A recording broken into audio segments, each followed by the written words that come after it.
اعوذ بکا من حمزۃ الشیاطین بسم اللہ الرحمن الرحیم الذین جعلوا القرآن عدین۔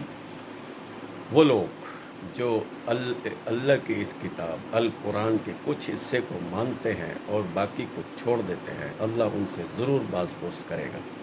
یہ آیت مبارکہ جو سورہ الحجر آیت نمبر 91 یعنی 15/91 ہے، اس آیت مبارکہ میں صاف طور پر یہ بتا دیا گیا کہ یہ ایک مکمل دین ہے اور مکمل ضابطۂ حیات ہے۔ اس میں ایسا نہیں ہو سکتا کہ کچھ حصے کو جو اپنی خواہش نفس کے مطابق وہ مان لیا جائے اور جو خواہش نفس کے خلاف اسے چھوڑ دیا جائے، ایسا نہیں ہو سکتا۔ یہ فطرت کا دین ہے، یہ فطرت اللہ التی ہے، یہ لا تبدیل لکلمات اللہ، لا تبدیل لسنت اللہ، یہ وہ دین ہے جو اللہ کی سنت بھی ہے اور لا تبدیل بھی ہے۔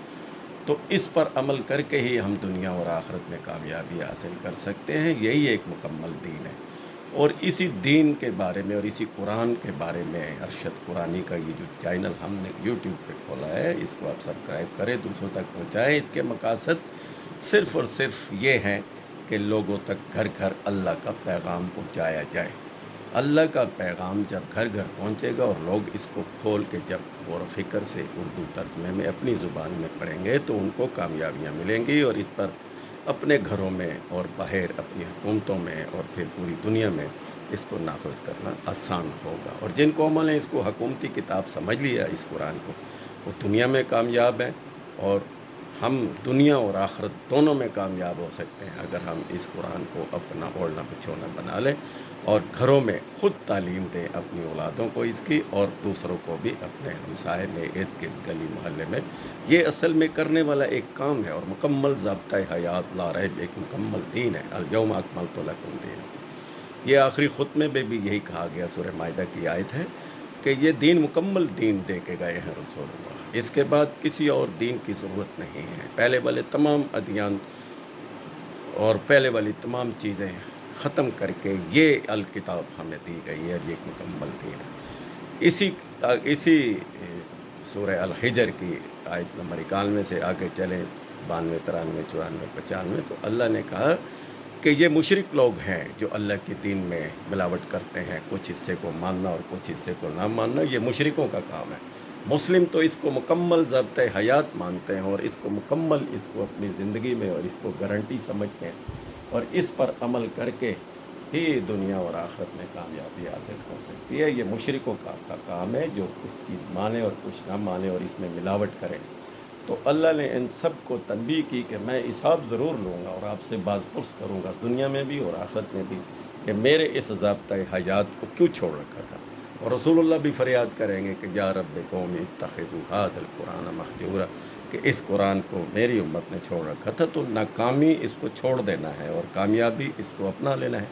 تو یہی دین اسلام مکمل دین ہے، اسی مشن کے لیے ہم نکلے ہوئے ہیں، اور یہ گھر گھر پہنچانا ہم سب کا فرض ہے۔ اور یہی قرآن جسے ان الدین عند اللہ الاسلام کہا گیا، تو یہ مکمل اسلام بھی یہی ہے۔ ایسا نہیں ہو سکتا کہ اس کی ایک آیت کو مانیں اور ایک کو نہ مانیں۔ یہ مکمل بسم اللہ سے من ناس تک 6236 آیات کا مجموعہ ایک ضابطۂ حیات مکمل دین ہے۔ اسی کے مطابق ہمیں زندگی گزارنی ہے اور یہی ہمارا اوڑھنا بچھونا ہے۔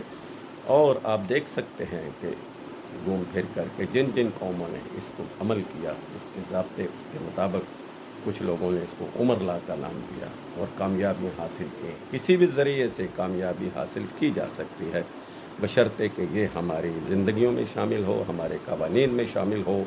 اور یہ کہا گیا کہ وَمَن لَّمْ يَحْكُم بِمَا أَنزَلَ اللَّهُ فَأُولَٰئِكَ هُمُ الظَّالِمُونَ الْفَاسِقُونَ، ظالمون وہ لوگ ظالم، فاسق اور کافر جو اس پر عمل نہیں کرتے، فیصلے نہیں کرتے اور اس کو اپنی حکومتی کتاب اور اپنے ضابطہ حیات اور ایک قانون نہیں سمجھتے، تو وہ کبھی بھی کامیاب نہیں ہو سکتے۔ تو میرا اور آپ کی کامیابی کا راز قرآن اور صرف قرآن ہے، اور یہی ہے ہمارا کام کہ گھر گھر جائے یہ پیغام۔ تو اپنا خیال رکھیے گا اور اس قرآن کو ضابطۂ حیات مان کر، فطرت اللہ کی فطرت کا قانون مان کر عمل کیا جائے، اور پرند چرند درند، سورج چاند ستارے درخت ہر چیز اس فطرت اللہ پر چل رہی ہے، اور یہی قرآن فطرت اللہ ہے اور فطرت کا دین ہے۔ اسی پر عمل کرنے سے ہی کامیابی ملے گی۔ اللہ حافظ، السلام علیکم۔